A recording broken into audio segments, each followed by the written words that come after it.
previously on the keys of time.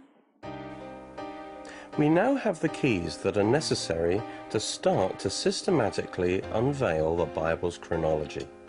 The first two keys revealed the divinely ordained blueprint or framework for time. Keys 1 and 2 basically say that the blueprint is a week of 7 days of 1,000 years each. The next two keys resulted in the discovery of God's redemption chronology, which exists alongside the Bible's actual chronology. Key 3 says, at the end of every Jubilee cycle of 49 actual years, God adds a special 50th year of grace.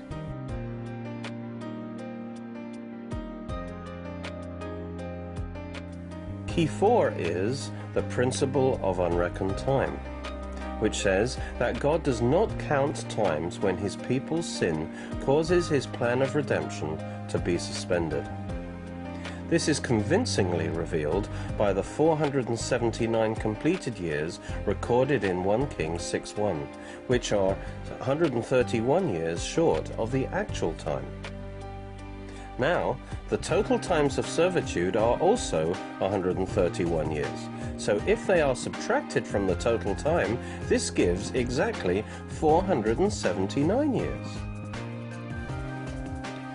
We will now look at the next 490-year Great Jubilee cycle in the chronology of redemption, from the dedication of Solomon's temple to the decree of Artaxerxes to restore and rebuild Jerusalem. After Solomon's death, Solomon's son Rehoboam decided to impose higher taxes. This prompted a revolt by the 10 northern tribes, leaving just the 2 southern tribes of Benjamin and Judah loyal to Rehoboam. The result was a divided kingdom, Israel in the north and Judah in the south. For both kingdoms we're told how long each of their kings reigned and when they started their reign. The start of a reign is given in terms of the reign of the king in the other kingdom. This is called a synchronism. Moreover, Judah and Israel had different ways of measuring time. For example, there's the issue of whether they used accession years or not. And then there's the issue of whether they used Nisan or Tishri-based years. And then there's the issue of whether there were co-regencies and interregnums. The second reason for the difficulty of this period is in the connection of Israel's chronology with that of the surrounding nations which interacted with her, especially Egypt and Assyria and Babylon. The primary chronology we need to follow is that of Judah. The two kingdoms used different methods to measure the reigns of their kings. The first issue is when a king began counting the official years of his reign. The reigns of kings are given in whole numbers of years. There are 2 possibilities. The first method was the accession year system. The previous year in which he came to the throne was called his accession year. Only when the next year began did he enter his first official regnal year.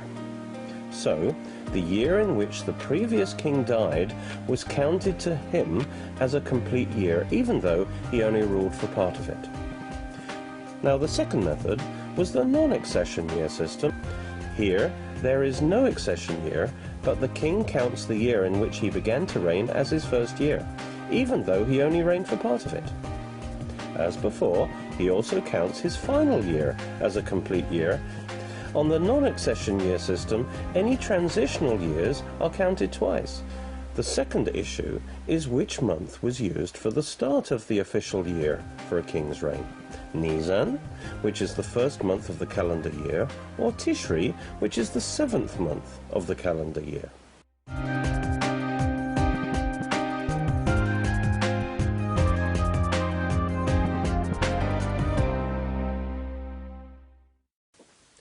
Hezekiah's son Manasseh reigned in Judah for 55 years, as we read in 2 Kings 21:1. Manasseh was 12 years old when he became king, and he reigned 55 years in Jerusalem.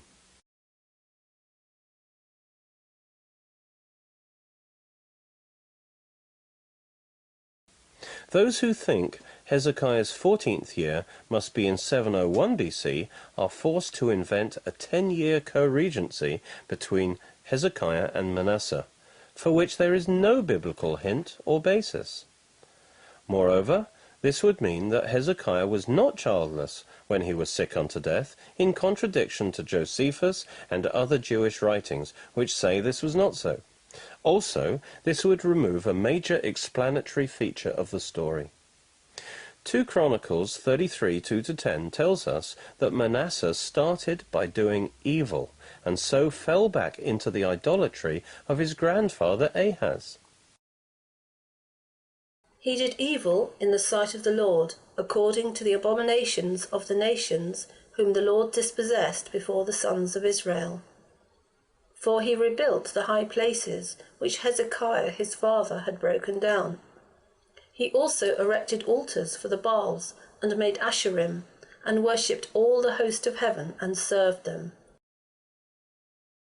He aroused the anger of the Lord, and as a result he was taken in chains into captivity to Babylon by Esarhaddon, king of Assyria, about a third of the way through his reign,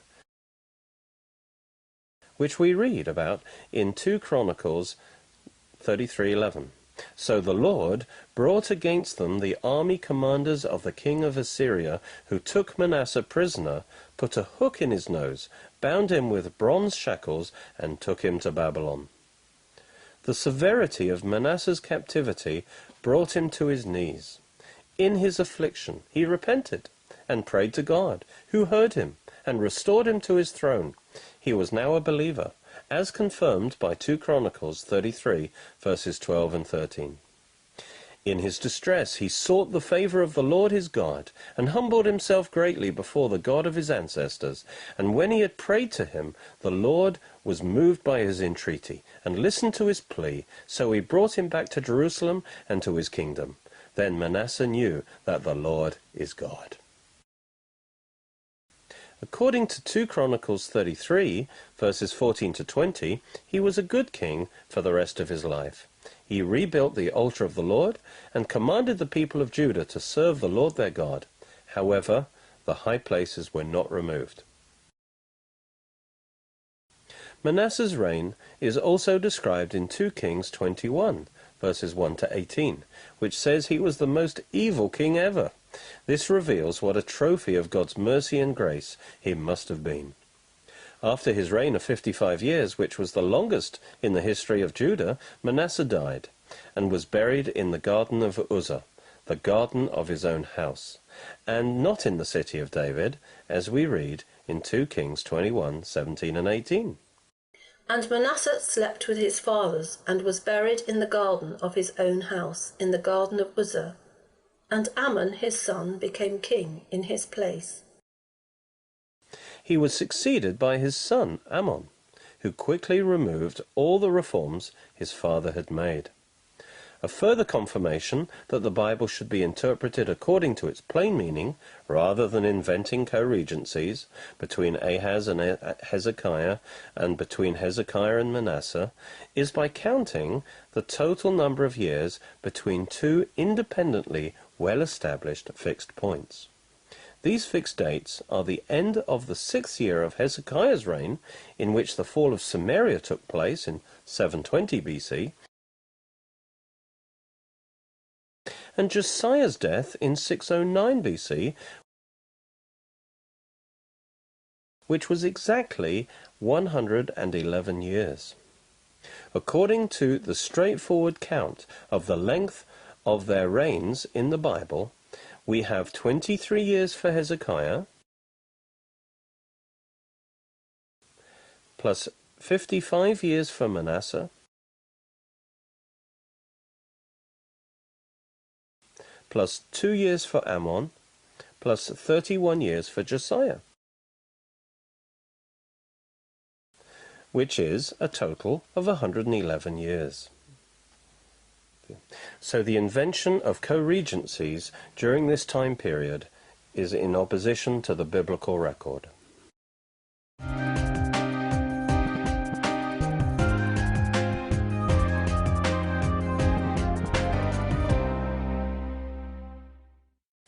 Manasseh's son Amon reigned in Judah for 2 years, as we read in 2 Kings 21:19.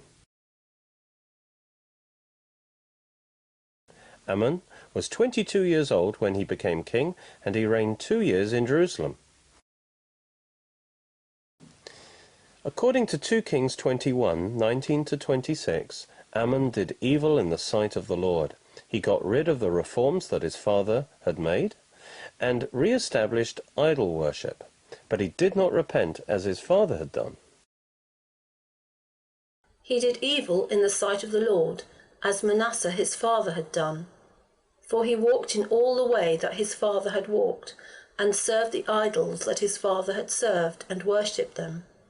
For he forsook the Lord, the God of his fathers, and did not walk in the way of the Lord. Zephaniah the prophet refers to the idolatrous behavior of Amon's reign, which we read in Zephaniah 1:4 and 3:4. So I will stretch out my hand against Judah and against all the inhabitants of Jerusalem, and I will cut off the remnant of Baal from this place, and the names of the idolatrous priests along with the priests. Her prophets are reckless, treacherous men. Her priests have profaned the sanctuary. They have done violence to the law. 2 Kings 21:23-24 tells us that Amon was killed by members of his own court, and then the people made his son Josiah king in his place. Then the servants of Amon conspired against him and killed the king in his own house. But the people of the land executed all those who had conspired against King Amon. Then the people of the land made his son Josiah king in his place.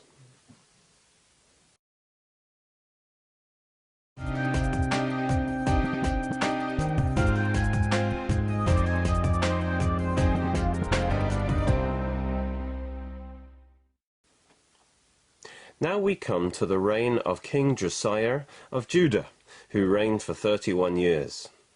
2 Kings 22:1 and 2 Chronicles 34:1 tell us that Josiah was 8 years old when he became king, and he reigned 31 years in Jerusalem. Josiah was a good king, according to 2 Chronicles 34:2. He did right in the sight of the Lord, and walked in the ways of his father David, and did not turn aside to the right or to the left. Especially from his 8th year. And in his 12th year he began to cleanse the land and the temple of all idols, according to 2 Chronicles 34:3-7. For in the 8th year of his reign, while he was still a youth, he began to seek the God of his father David. And in the 12th year he began to purge Judah and Jerusalem of the high places, the Asherim, the carved images, and the molten images. They tore down the altars of the Baals in his presence, and the incense altars that were high above them he chopped down. Also the Asherim, the carved images, and the molten images he broke in pieces and ground to powder, and scattered it on the graves of those who had sacrificed to them. Then he burnt the bones of the priests on their altars, and purged Judah and Jerusalem. In the cities of Manasseh, Ephraim, Simeon, even as far as Naphtali, in their surrounding ruins, he also tore down the altars, and beat the Asherim and the carved images into powder, and chopped down all the incense altars throughout the land of Israel. Then he returned to Jerusalem. After taking 6 years to accomplish this, in his 18th year he repaired the temple. That's in 2 Chronicles 34:8.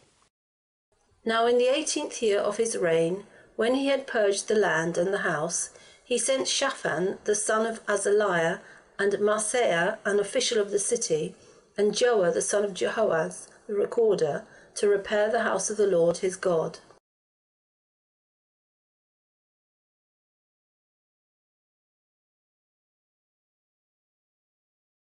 In so doing, the original book of the law was discovered, and then read to the king.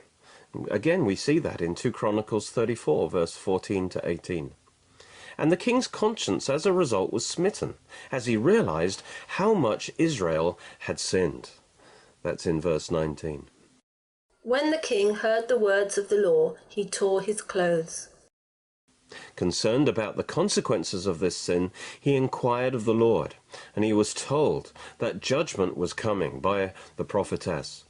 But since he had humbled himself, it would not be in his days.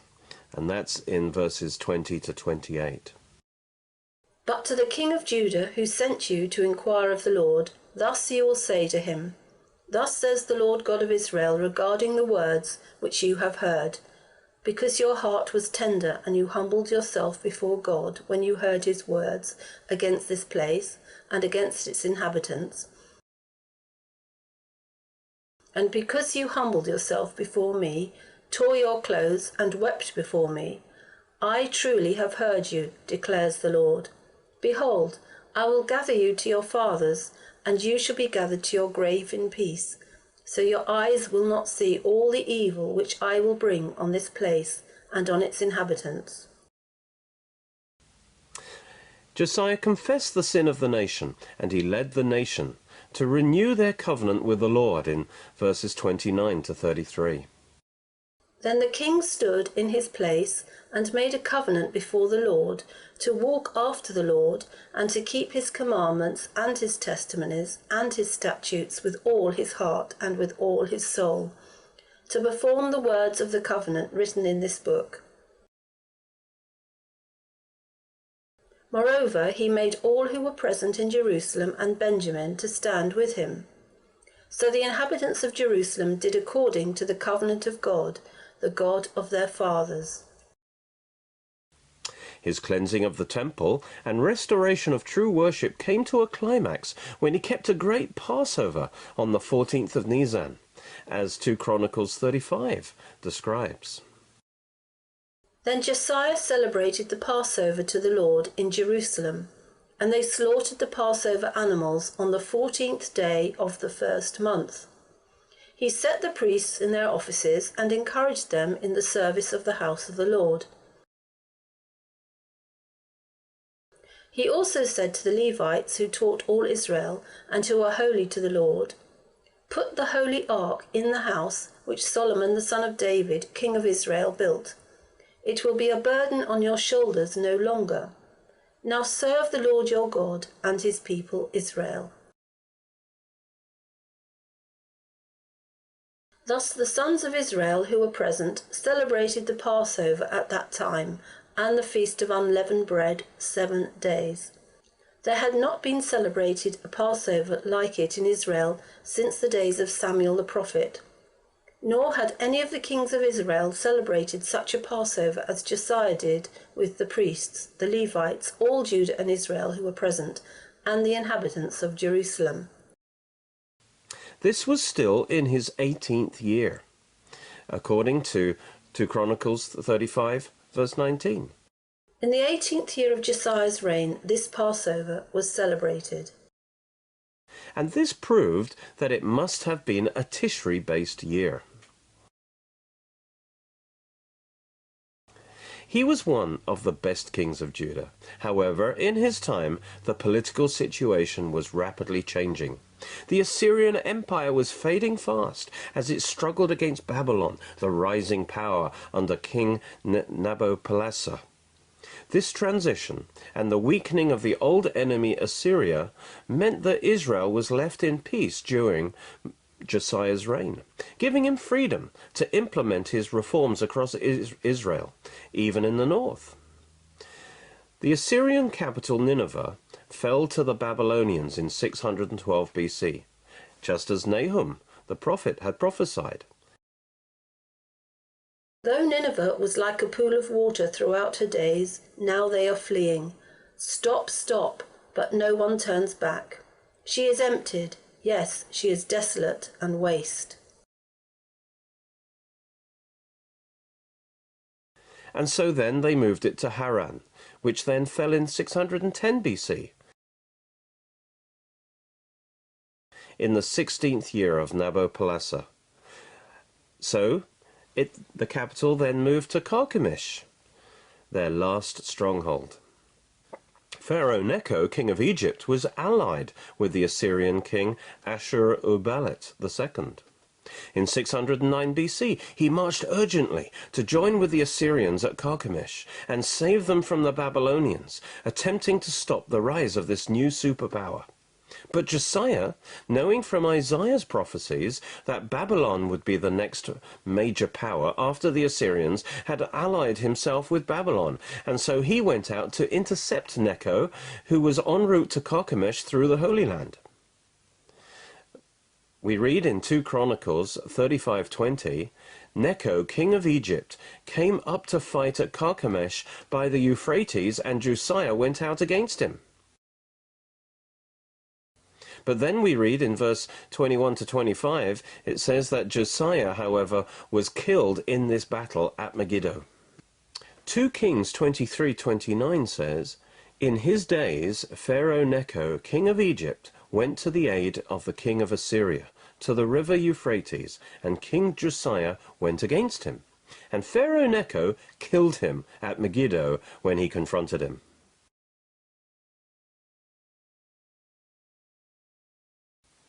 This was in Josiah's last year, that is his 31st year.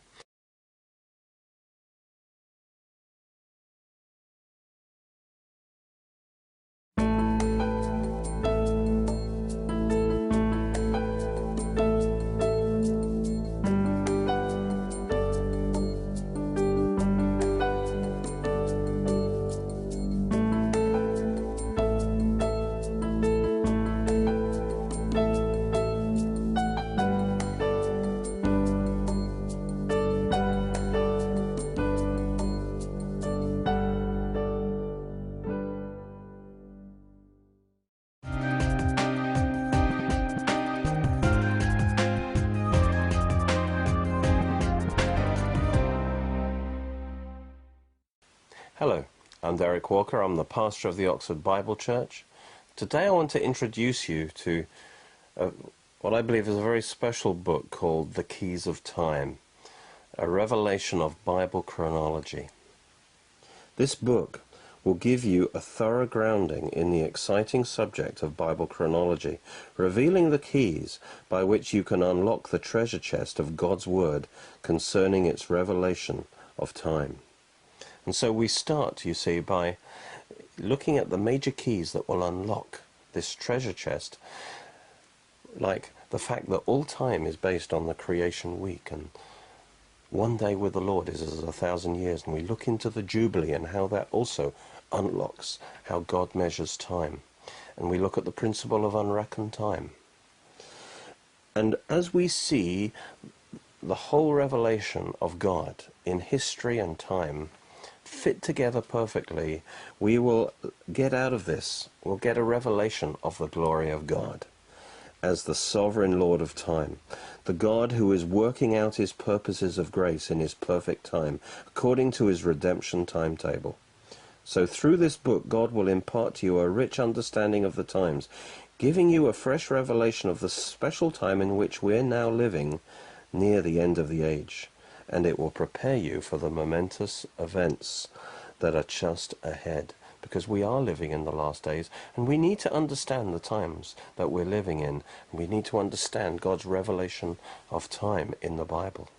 And having discovered the keys and God's framework of time, we then go through each period of history, starting from Adam to Abraham, and then from Abraham to the Exodus, and then from the Exodus to the dedication of Solomon's temple, and then the period of time leading up to the decree to restore Jerusalem by Artaxerxes, and then finally Daniel's 70 weeks that take us to the coming of the Messiah himself and his death and resurrection. We look and we show how all the pieces fit together perfectly into God's framework of time. And by the end of the book, you will know how to get the date of every event, every major event in the Bible, and how all these events fit together. And so this will enrich your understanding of the whole Bible and how it all fits together perfectly. And there are DVDs that go with this book that will enhance your study of it.